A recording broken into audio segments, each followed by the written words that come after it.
오늘은 팔복 5번째 시간으로 안아주는 마음, 찾아가는 걸음이라는 제목으로 말씀을 전해드리겠습니다.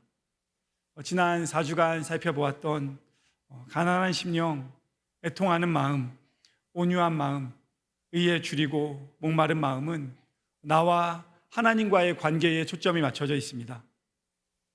예수님께서 우리가 하나님 앞에서 가져야 하는 바른 태도를 가르쳐 주신 것이죠. 그런데 오늘 함께 나눌 긍휼히 여기는 삶은 앞에 4가지와는 성격이 조금 다릅니다. 긍휼히 여기는 일, 다른 말로 자비를 베푸는 삶은 나와 다른 사람과의 관계 속에서 가져야 하는 태도이기 때문에 그렇습니다. 가톨릭에서는 미사를 시작하기 전에 다 함께 부르는 자비송이 있습니다. 그리스어로 키리에 엘레이손이라는 기도문을 노래로 만든 것인데요. 기독교 영성작가인 C.S. 루이스는 이 키리에 엘리오손이라는 이 기도문이 가장 좋은 기도라고 말했습니다. 기도의 내용은 아주 단순합니다. 주여 긍휼을 베푸소서, 그리스도여 긍휼을 베푸소서, 주여 긍휼을 베푸소서. 이 3마디가 전부입니다. 사순절에 보내시면서 일상이 아무리 바쁘셔도 하나님의 긍휼을 구하는 기도를 잊지 않으시길 바랍니다. 오늘 이 예배에 함께하는 우리 중에 어느 누구도 하나님의 긍휼이 필요하지 않은 사람은 한 사람도 없습니다. 하나님이 우리를 긍휼히 여겨주지 않으시면 우리는 숨조차 쉴 수 없는 연약한 존재들이지 않습니까? 나를 불쌍히 여겨주십시오. 나에게 자비를 베풀어 주십시오. 이 기도가 우리의 고백이 되어야 합니다. 좋으신 하나님의 긍휼과 자비가 오늘 예배를 드리시는 모든 성도님들의 가정 가운데, 삶 가운데 함께 하시기를 주님의 이름으로 축복합니다. 제가 국어사전을 찾아보니까 이 긍휼이라는 단어를 불쌍히 여겨서 돌보아 주는 것이라고 설명하더라고요. 오늘 본문에서 예수님이 말씀하신 긍휼도 단지 누군가를 불쌍히 여기는 마음을 넘어서 그 마음이 말과 표정과 행동으로 드러나는 것을 의미합니다. 그래서 히브리어로 긍휼을 뜻하는 몇 가지 단어가 있는데 그 중에 하나인 라함이라는 단어는 어머니가 자식을 향해 느끼는 깊은 사랑입니다. 자식을 향한 어머니의 사랑이 마음만으로 끝나는 게 아니지 않습니까? 물론 아버지의 사랑도 마찬가지죠. 마음으로 끝나는 사랑은 어머니, 아버지의 사랑이 아니고요.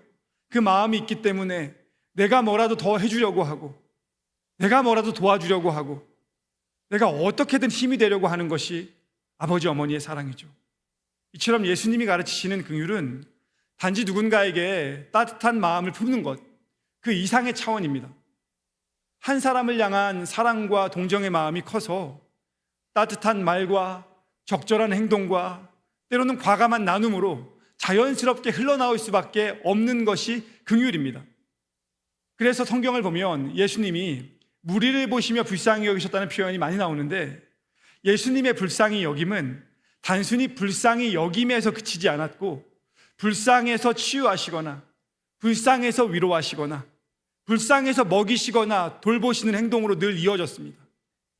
예수님의 긍휼은 차가운 판단과 동정이 아닌 가까이 다가가서 안아주고 품어주는 걸음이었습니다. 누가복음 15장을 보면 예수님께서 99마리의 양을 두고 한 마리 잃은 양을 찾아 나서는 목자의 비유를 말씀하시지 않습니까? 왜 한 마리의 양을 찾아 나섭니까? 불쌍해서 그렇습니다. 불쌍한 생각이 들어서 그렇습니다.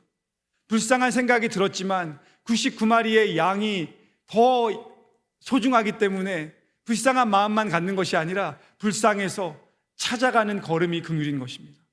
그래서 긍휼은 움직이는 사랑이라고 말할 수도 있는 겁니다. 조금 더 구체적으로 말씀을 드려보면 긍휼히 여긴다는 것은 다른 사람의 아픔을 내가 조금이나마 덜어주고 싶은 마음이 그에 걸맞는 말과 실천으로 이어지는 겁니다.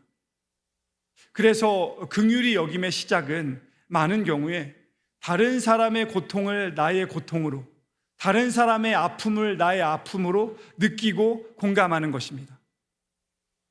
대부분 잘 아시는 배우 김혜자 씨가 아주 오래전부터 이렇게 기도한다고 하지 않습니까?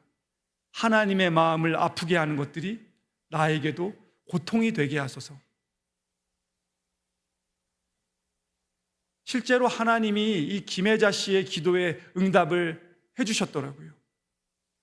하나님이 김혜자 씨의 마음에 긍휼을 주셨고, 그녀의 눈에 긍휼의 눈물을 주셨고, 그녀의 손과 걸음을 고통하며 신음하는 자리로 일평생 인도하셨더라고요. 우리가 긍휼한 사람이 되려고 결심할 때에 하나님이 우리에게 긍휼을 베풀 수 있는 기회를 주시거든요. 김혜자 씨의 책을 제가 읽는 거를 이제 좋아하는데, 1991년, 벌써 한 35년 전이네요. 성도님들 아마 기억하시는 분들이 많이 계실 텐데, 사랑이 뭐길래라는 유명한 드라마가 있었는데, 그 드라마가 대상도 받았다고 하죠. 그 촬영을 다 마친 후에 주변의 배우들이나 방송국에서 우리 고생했으니까 어디 좋은데 외국에 놀러 가자고 했답니다. 그런데 그때 그냥 어떻게 하다 보니까 그 놀러는 못 갔는데, 처음으로 아프리카 이디오피아 구호 활동을 김혜자 씨가 가게 됐답니다. 그게 1992년입니다.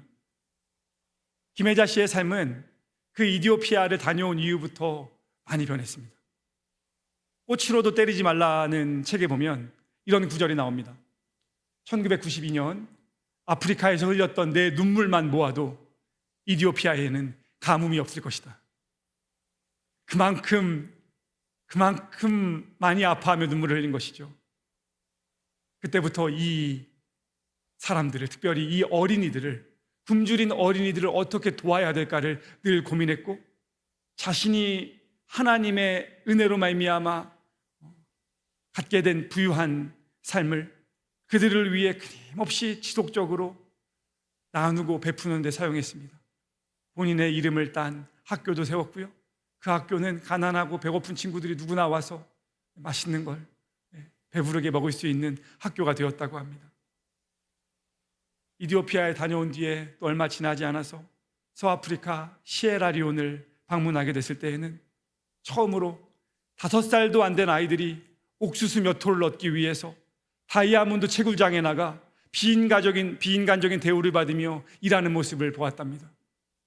어머니 품에서 자라야 하는 행복한 아이들이 옥수수 몇 톨 얻기 위해 오랜 시간 일하는 모습을 바라보면서 눈물이 멈추지 않았답니다.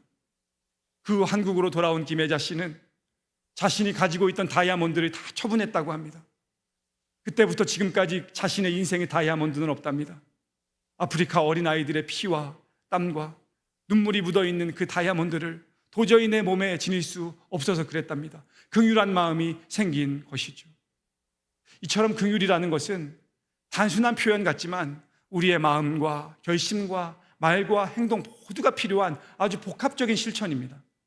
심적으로 안타까움은 느끼지만 실제적인 도움은 전혀 주지 않는 연민이나 동정심은 긍휼이 아닙니다. 나의 양심의 가책을 조금이나마 감소시키기 위해 생색을 내는 행위도 긍휼이 아닙니다. 그 행동으로 인해 결과적으로는 내 이름이 높아지는 행위도 긍휼이 아닙니다.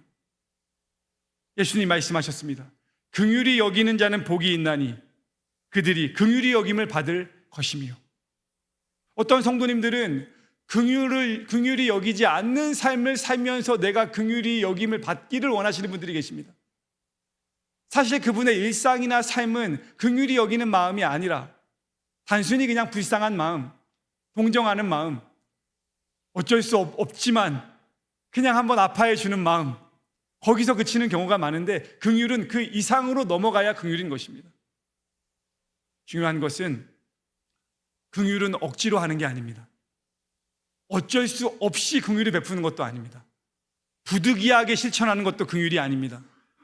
긍휼의 시작은 나야말로 하나님의 긍휼을 입은 자라는 확신 가운데 하나님이 나를 이렇게 사랑해 주셨으니 나도 그 사람에게 그렇게 찾아갈 수밖에 없고 내가 그 사람을 그렇게 안아줄 수밖에 없다는 것이 긍휼의 본질입니다. 그래서 진정으로 긍휼을 베푸는 사람들, 김혜자 씨의 경우도 그렇고요, 자신의 삶을 칭찬하는 사람 앞에서 자신은 낮아지고 하나님의 이름만 높이는 것입니다. 하나님이 나에게 해주신 것에 비하면 내가 하는 일은 아무것도 아니라고 고백할 수 있는 것입니다. 긍휼은 언제나 변함없이 자발적으로 흘러나오는 실천이어야 한다는 것입니다. 영국의 기독교 신자였던 니콜라스 윈턴이라는 사람에 대한 이야기를 들어보신 분이 계실지 모르겠습니다. 1938년 말 반유대주의를 주창하던 이 독일의 나치 세력이 점점 커지면서 역사를 보면 이 나치가 체코슬로바키아를 점령하게 되거든요. 그 결과 유대인 가정들이 위험에 처했고 특별히 아이들이 고통을 당했습니다. 그런데 그 내용을 접한 니콜라스 윈턴이라는 영국인은 자신의 휴가를 이용해서, 직업이 있었는데 자신의 휴가를 이용해서 체코에 혼자 가서 어떤 가정의 도움이 필요한지, 어떤 어린이들이 나치의 위협을 피해 영국으로 피난을 해야 하는지를 하나하나 확인을 합니다. 그리고 다시 영국으로 돌아와서 체코에서 피난을 해야 하는 아이들이 영국에 안전하게 정착할 수 있도록 여권을 발급하는 일, 열차를 예약하는 일, 복잡한 행정을 다 처리합니다. 더 나아가 아이들이 영국에 도착한 후에 도움을 받을 수 있도록 보호자와 입양 가정도 다 한 사람 한 사람 세심하게 확보합니다. 지금처럼 인터넷이 되던 시대가 아니기 때문에 그 모든 일은 자신의 발로, 자신의 수고로 감당할 수밖에 없었습니다. 수백 명의 아이들이 와야 되기 때문에 재정이 많이 필요했습니다. 자신의 친척에게, 자신의 지인들에게 교회에 요청을 해서 그 아이들이 영국으로 올 수 있도록 재정을 확보합니다. 그 과정 속에서 어려운 순간, 위험한 순간 너무나 많았지만 1939년 3월에서 8월까지 6개월에 걸쳐서 어린이 수백 명을요, 이 니콜라스 윈턴 한 사람의 헌신으로 인해서 체코에서 영국으로 이동을 시킵니다. 나치의 감시가 점점 심해지는 상황이었기 때문에 마지막 열차가 출발할 때에는 아주 독일 점령 직전이라 간신히 출발했다고 합니다. 그런데 이 니콜라스 윈턴 한 사람으로 인해 체코에서 영국으로 기차를 타고 이동해서 영국의 자리를 잡았던 어린이들이 기록에 의하면 669명이랍니다. 저는 지난 한 주간 니콜라스 윈턴의 글을 찾아보면서 어제는 그런 생각이 들었습니다. 도대체 이 사람이 이 일을 할 때 몇 살이었나? 찾아보니까 29살이었더라고요. 29살에서 30살. 그 시기에 하나님이 나를 긍휼히 여겨주셨음을 기억하면서 체코의 어린이들을 긍휼히 여기는 마음으로 자신의 삶을 헌신해서 그 일을 감당했던 겁니다. 이 윈턴에게 긍휼이라는 것은 단순히 내가 생각을 하는데 그치는 것이 아니고 그 생각을 나의 삶에서 실천으로 옮기는 것을 포함했습니다. 맞습니다, 여러분. 그게 긍휼입니다. 그래서 긍휼은 많이 묵상할 때 복이 있는 것이 아니고 긍휼을 실천할 때 하나님께서 나를 불쌍히 여기시고 우리 가정을 불쌍히 여기시며 우리 자녀를 불쌍히 여겨 주신다는 것을 기억해야 합니다. 여러분, 만일 하나님이 우리를 긍휼하게 대해 주신다면 우리가 이 땅을 살면서 얼마나 행복한 사람이 될 수 있겠습니까? 우리가 무엇으로 진정한 행복을 찾겠습니까? 하나님이 나를 긍휼히 여겨주시는 것, 하나님이 나에게 자비를 베풀어 주시는 것, 그보다 더 큰 행복이 무엇이 있겠습니까?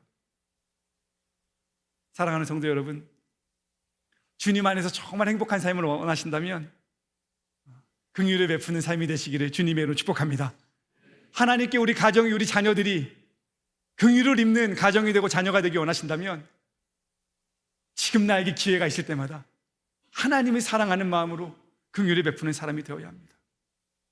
그런데 긍휼을 베푸는 삶을 실천하기 위해서는 스스로가 낮아짐을 선택해야 합니다. 그래서 영성가인 헨리 나우에는 긍휼을 가리켜서 높아지는 상향성의 삶이 아니라 낮아지는 하향성의 삶이라고 말합니다. 그리스도인들은 오르막길에 서 있는 자들이 아니라 내리막길에 서 있는 자들이어야 한다는 말을 들은 적이 있습니다. 이것은 우리가 사회적으로 낮은 자리에서 활동해야 한다는 뜻이 아닙니다. 그저 평범하게 적은 보수에도 만족하면서 감사하며 살아가야 한다는 그런 뜻도 아닙니다.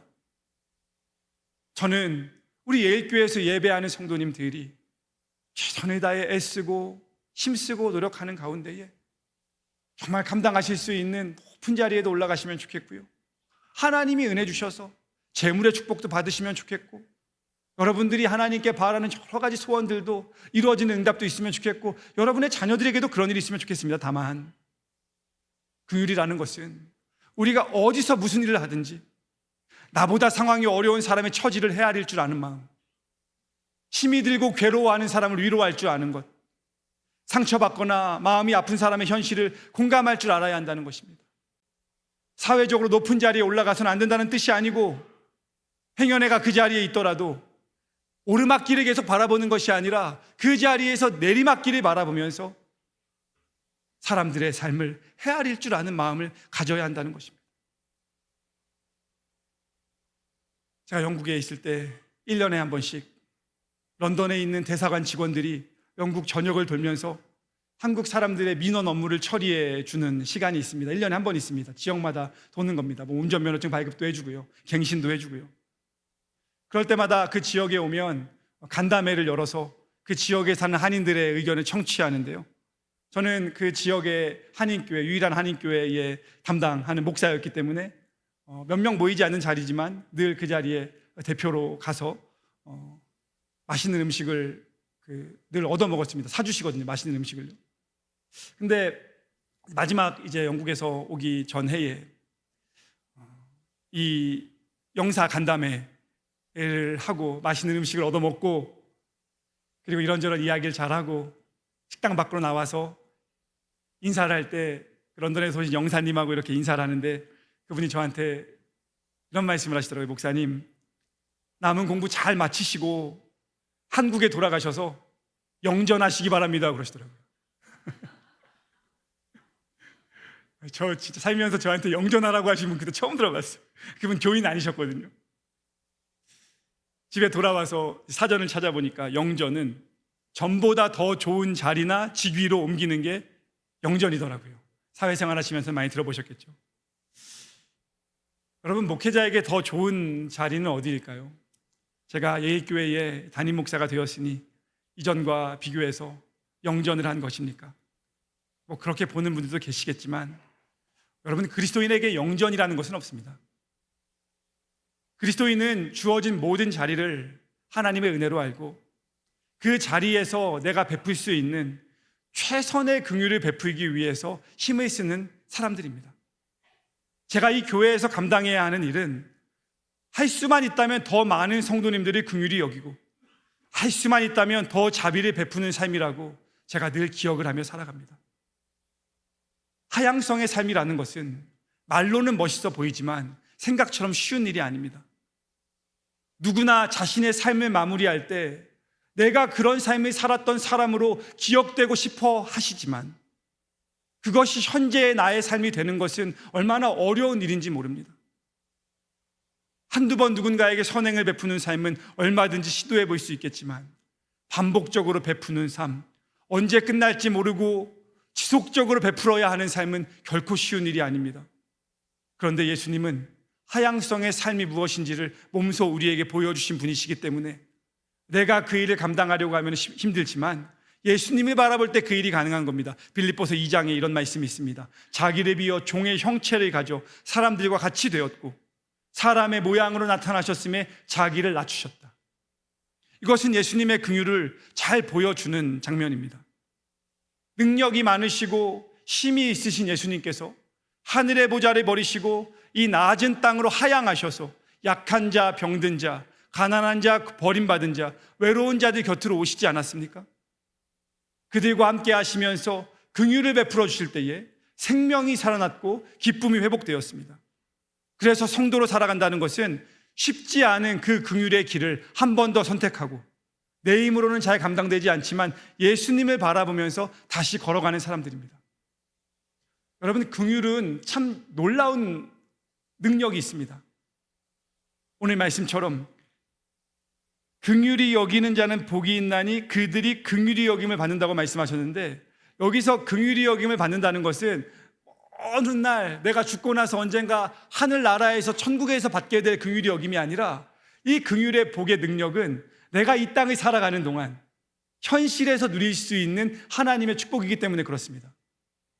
우리가 긍휼의 삶을 살아갈 때에 하나님은 그 사람을 분명히 긍휼히 여겨주십니다. 혹 내가 그 하나님의 긍휼하심을 얻지 못한다 하더라도 내가 만약 긍휼한 삶을 잘 살아왔다면 하나님께서 그 긍휼의 축복을 우리 배우자에게, 우리 자녀들에게, 우리 부모님에게 반드시 흘러가게 하십니다. 하나님은 긍휼을 잊어버리지 않으시는 하나님이십니다. 제가 가끔 가만히 돌아보면 감사한 시간들이 너무나 많습니다. 그래서 저는 감사하는 마음을 가질 때마다 왜 하나님이 나에게 이런 긍휼을 베풀어 주시나라는 생각을 해보는데요. 가끔은 제가 누군가에게 베풀었던 긍휼의 복을 받는가라는 생각을 해볼 때도 있고, 또 어떤 경우에는 돌아가신 할머니께서 다른 사람들을 위해서 애쓰시는 모습을 제가 어렸을 때 많이 지켜보았는데, 할머니의 긍휼의 복이 나에게 열매로 맺혀지나 보다라는 생각도 하고요. 또 때로는 우리 부모님이 일평생 교회를 개척하셔서 목회하시면서 성도들에게 베푸셨던 그 긍휼의 삶에 대한 복을 내가 누리는 것이 아닌가라는 생각을 해봅니다. 제가 목회를 하는 여정 속에서도 그렇고, 외국에서 공부할 때에도 긍휼히 여겨주시는 분들이 많았습니다. 스코틀랜드가 굉장히 먼 곳인데 제가 공부하는 곳까지 찾아오신 목사님들도 몇 분 계셨어요. 오셔서 여행도 시켜주시고요, 우리 가족들 밥도 사주시고요, 용돈도 많이 주고 가신 목사님도 계십니다. 어떤 목사님은 저에게 용돈 주시면서 그런 말씀하셨어요. 원래는 주려고 생각하고 온 금액이 있는데 만나보니까 너무 불쌍해서 조금 더 넣었다고. 기분 하나도 나쁘지 않았습니다. 너무 좋았어요. 저는 정말 불쌍히 여김 받는 게 너무 좋습니다. 정말 하나님의 도움이라고 생각했습니다. 긍휼히 여김을 받는 삶 얼마나 좋습니까? 제가 마지막 논문을 쓸 때 그 논문을 교정을 한번 받아야 되는데, 교정을 받으려면은 어디 업체에다 맡기면 몇백만 원을 지출해야 되는데 퀄리티도 보장을 못합니다. 걱정을 하다가 제가 석사 과정할 때 저를 사랑해 주셨던 목사님이면서 교수님에게 내가 이거 이렇게 교정받아야 되는데 혹시 도와줄 수 있냐 그랬더니 그분이 흔쾌히 도와주시겠다고 하셨어요. 근데 그 일이 여러분 한 달이 걸리는 일입니다. 그 교수님이신데도 이거를 교정하려면 매일 한 20-30페이지씩 보시면서 읽고 피드백을 달고 수정하고 해야 되기 때문에 이게 굉장히 힘든 일인데, 제가 빨리 해야 된다고 그랬더니 그분이 3주에 걸쳐서 그 일을 해주셨거든요. 제가 그분에게 아직 그 은혜를 보답을 못하고 돌아와서 늘 어떻게 해야 하나 생각을 해봅니다. 그분이 저에게 긍휼을 베풀어 주신 거죠. 제가 너무 감사해서 이메일로 고맙다고 했을 때에 그분이 저에게 해주신 답장도 짧았습니다. You are my friend. 하나님 안에서 In the Lord. 하나님 안에서 너가 나의 친구다. 나의 기쁨이었다. 전 우리 예일교회에서 신앙생활 하시는 모든 성도님들이 긍휼을 베품으로 하나님의 긍휼을 맛보며 살아가는 삶이 되시기를 주님의 이름으로 축복합니다. 혹 성도님들 가운데 목사님, 우리 부모님은 제가 생각할 때 그렇게 많은 사람들에게 긍휼을 베풀지 않으셨고 인색하셨어가지고 제가 그 긍휼의 열매를 누릴지 모르겠습니다. 아쉬워하지 마시고요, 성도님들이 긍휼을 베푸시면 됩니다. 그 긍휼이라는 것은 하나님이 우리의 삶에 다시 되갚아 주시는 복이기 때문에 그 긍휼은 반드시 열매로 맺혀지는 겁니다. 그리고 혹 내가 그 긍휼의 열매를 누리지 못하더라도 내가 긍휼의 씨앗을 심으면 그 긍휼의 씨앗은 반드시 우리 가정과 우리 자녀의 삶을 통해서 열매를 맺는 놀라운 복입니다. 사무엘하 9장을 보면 다윗이 왕이 돼서 언젠가 이런 말을 하지 않습니까? 사울의 집에 아직 남아있는 사람이 있냐 찾아봐라. 내가 요나단으로 말미암아 그 사람에게 은총을 베풀어야 한다. 그때 시바라는 사람이 말합니다. 요나단의 아들 무비보셋이 있는데요, 이 사람이 다리를 저는 사람입니다. 실제로 두 다리를 저는 사람이었습니다. 그래서 사울의 손자이고 요나단의 아들인데 그렇게 인정받지 못하는 힘든 삶을 살아가는 인생이었던 것 같습니다. 그때 다윗이 시바에게 무비보셋을 불러오라고 한 다음에 이렇게 말합니다. 무비보셋, 내가 반드시 네 아버지 요나단으로 말미암아 너에게 은총을 베풀 것이다. 저는 이 장면이 너무 감동됩니다. 다윗이 왕이 돼서요, 요나단을 기억하면서 그에게 남아있는 자녀를 찾아가지고 어렵게 살고 있는 그 자녀를 불러서 내 아버지 요나단으로 말미암아 내가 너에게 일평생 은혜를 베풀 것이다.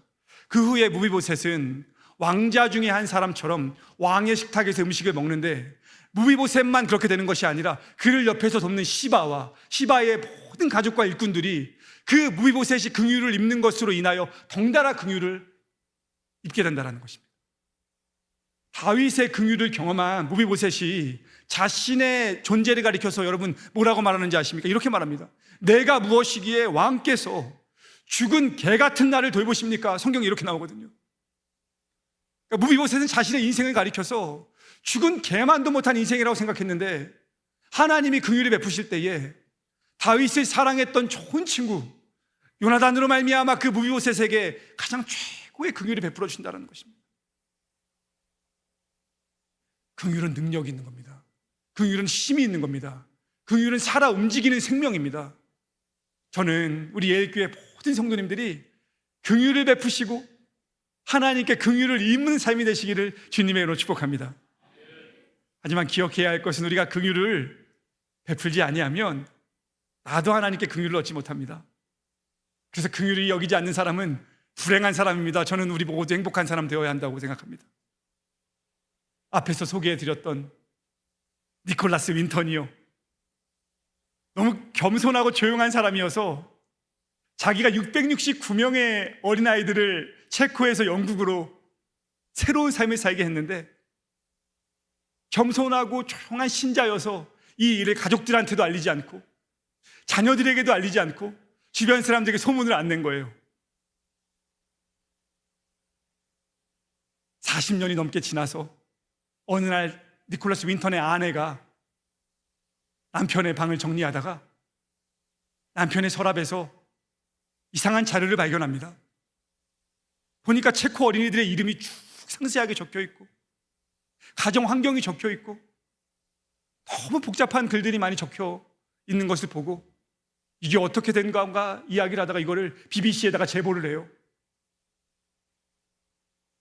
1988년 영국 BBC에서 대치 라이프라는 방송 가운데 이 니콜라스 윈턴의 사연이 처음으로 소개가 됩니다.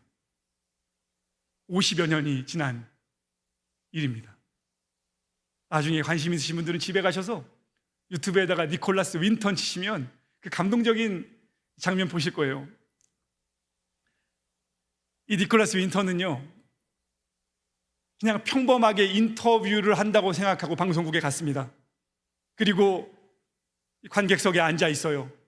그리고 방송이 진행되고 있고 스튜디오에서 그 옛날 체코에서 구출받은 그런 사연들을 진행자들이 소개하면서 니콜라스 윈턴의 수첩이 소개가 되고 그 가운데 이런 이름도 있고 이런 이름도 있습니다 라고 하던 중에 오늘 이 자리에 이 이름을 가지신 분이 나와 계신다고 하는데 혹시 어디 계십니까? 라고 할 때에 니콜라스 윈턴 바로 옆에 앉아있던 여인이 자신이 그 사람이라고 하면서 니콜라스 윈턴의 손을 잡습니다.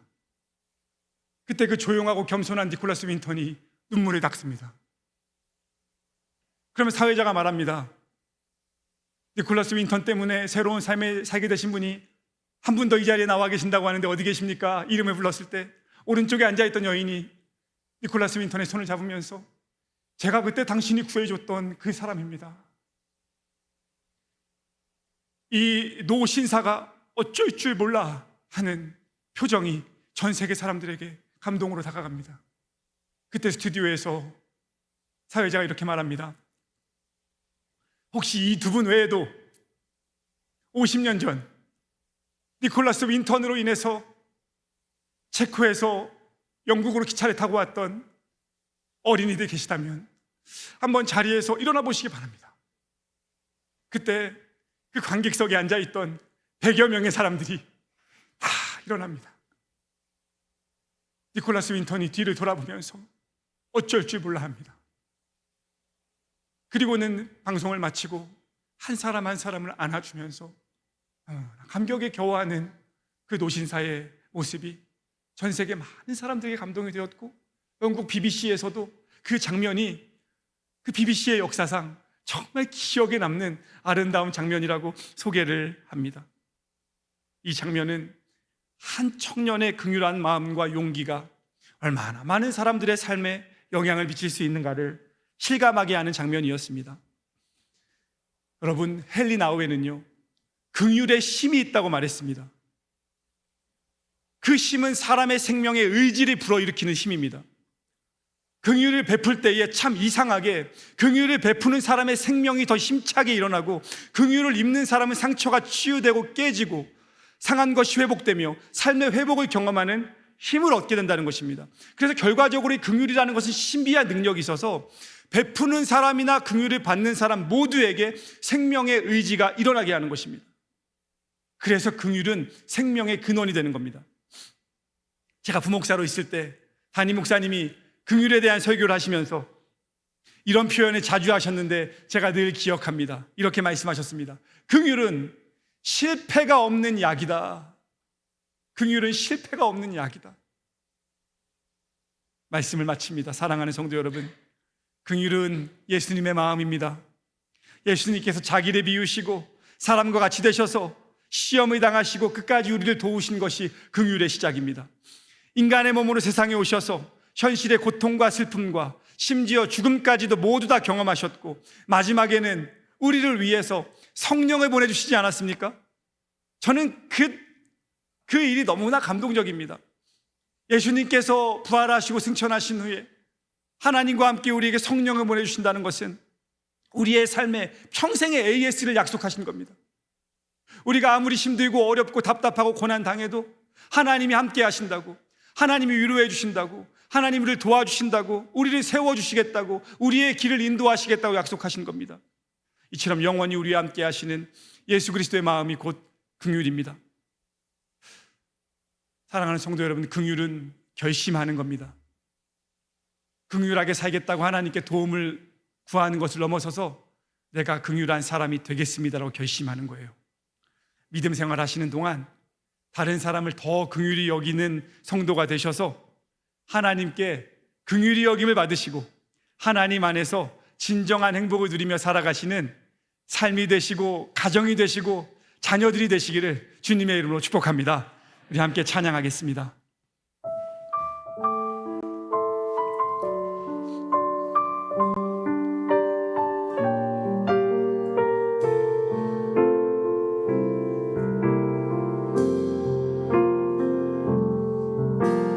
이 세상을 살아가는 동안에 나의 힘을 의지할 수 없으니 기도하고 낙심하지 말 것을 주께서 참 소망이 되심이라. 주의 길을 걸어가는 동안에 주의 길을 걸어가는 동안에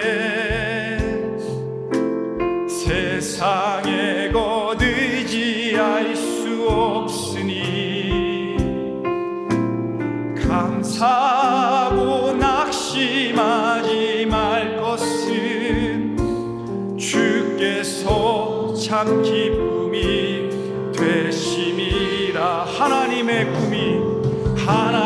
꿈이 나의 비전이 되고 예수님의 성품이 나의 인격이 되고 성령님의 권능이 나의 능력이 되길 원하고 바라고 기도합니다. 이 세상을 살아가는 동안에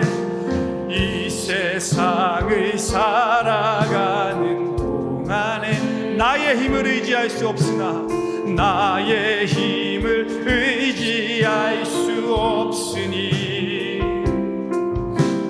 기도하고 낙심하지 말 것은 주께서 참 소망이 되심이라. 하나님의 꿈이 나의 비전이 되고 예수님의 성품이 나의 인격이 되고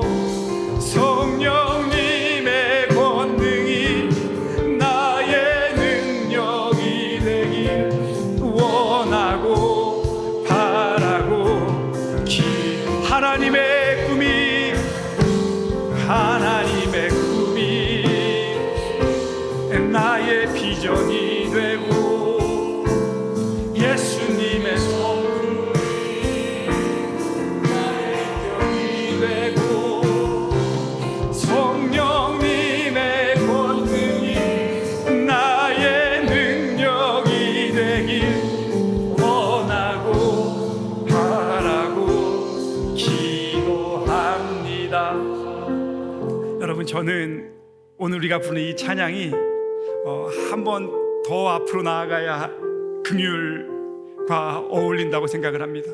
원하고 바라고 기도하는 것을 넘어서서 이게 찾아가는 걸음이 돼야 돼요. 이게 실천하는 원함과 바람과 기도가 되어야 됩니다. 저는 저의 삶도 물론이고요, 우리 예의교회에서 함께 신앙생활 하시는 한 분 한 분 너무나 소중한 우리 성도님들의 삶이 훗날 하나님의 부름을 받게 될 때에 성도님들 중에 저한테 목사님이 꼭 장례해 주셔야 됩니다라고 벌써부터 말씀하시는 분들 계시는데, 그때 목사가 이 권사님은 하나님의 꿈이 나의 비전이 되기를 원하셨던 분이다, 예수님의 성품이 나의 인격이 되길 바라셨던 분이다, 성령님의 권능이 나의 능력이 되길 원하셨던 분이다. 여러분, 거기에서 그치는 삶이 되지 않아야 합니다. 이 권사님은 하나님의 꿈을 나의 비전으로 삼고 살아오셨다. 이 장로님은 예수님의 성품을 닮아 가셨다. 이 집사님은 성령님의 권능이 집사님의 삶에서 분명한 능력으로 나타났었다. 여러분, 그렇게 고백되는 삶이 되어야 하지 않겠습니까? 그렇게 하고 싶었으나 너무 바빠서, 너무 할 일이 많아서, 세상에서 인정받고 싶어서 여러 가지 관심을 갖다가 결국은 그렇게 하지 못하셨습니다. 여러분, 하나님 앞에서 우리가 그런 존재로 살아가면 안 되지 않겠습니까? 우리 시간 함께 기도할 때에 하나님의 꿈이 진정 나의 비전이 되고, 예수님의 성품이 나의 인격이 되고, 성령님의 권능이 나의 능력이 되어야 하겠습니다. 하나님, 긍휼을 베푸는 삶을 늘 고민하며 생각하는 삶이 아니라 긍휼을 베풀며 걸어가는 인생, 안아주고 찾아가는 걸음이 나의 인생으로 고백되어질 수 있도록 주님 인도하여 주시옵소서. 내가 그렇게 살아가겠습니다. 우리 함께 결심하며 오늘 말씀을 기억하시면서 한번 같이 기도하도록 하겠습니다. 기도하겠습니다. 하나님, 감사합니다. 우리의 삶을 아시는 하나님께, 하나님, 우리가 나아갑니다. 주님, 우리를 인도하여 주시고 주여 새롭게 하여 주시옵소서.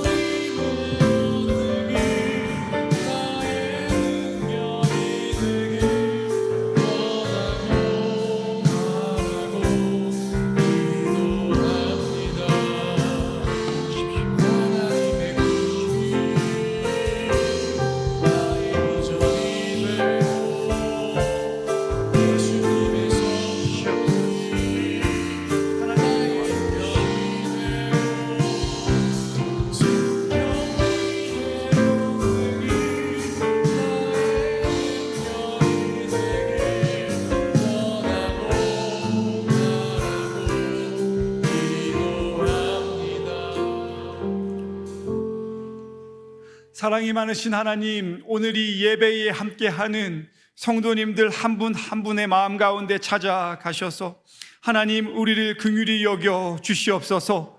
하나님이 우리를 긍휼히 여겨 주시면 우리가 얼마나 행복하고 즐거운 삶을 살아갈 수 있겠습니까? 하나님, 그 긍휼을 일상에서 경험하며 살아가는 걸음이 될 수 있도록 주님 인도하여 주시옵소서. 긍휼히 여기는 자는 복이 있어서 그들이 긍휼히 여김을 받을 것이라 예수님 우리에게 가르치시며 약속해 주셨습니다.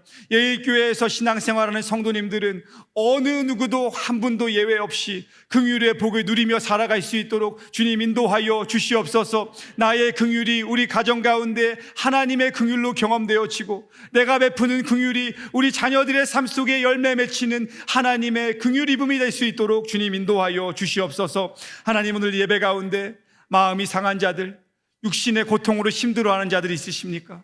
하나님, 오늘 예배에 함께하고 싶지만 몸이 연약하여서 수술을 하시고 병상에 계셔서 영상으로 예배드리시는 성도님들 계십니까?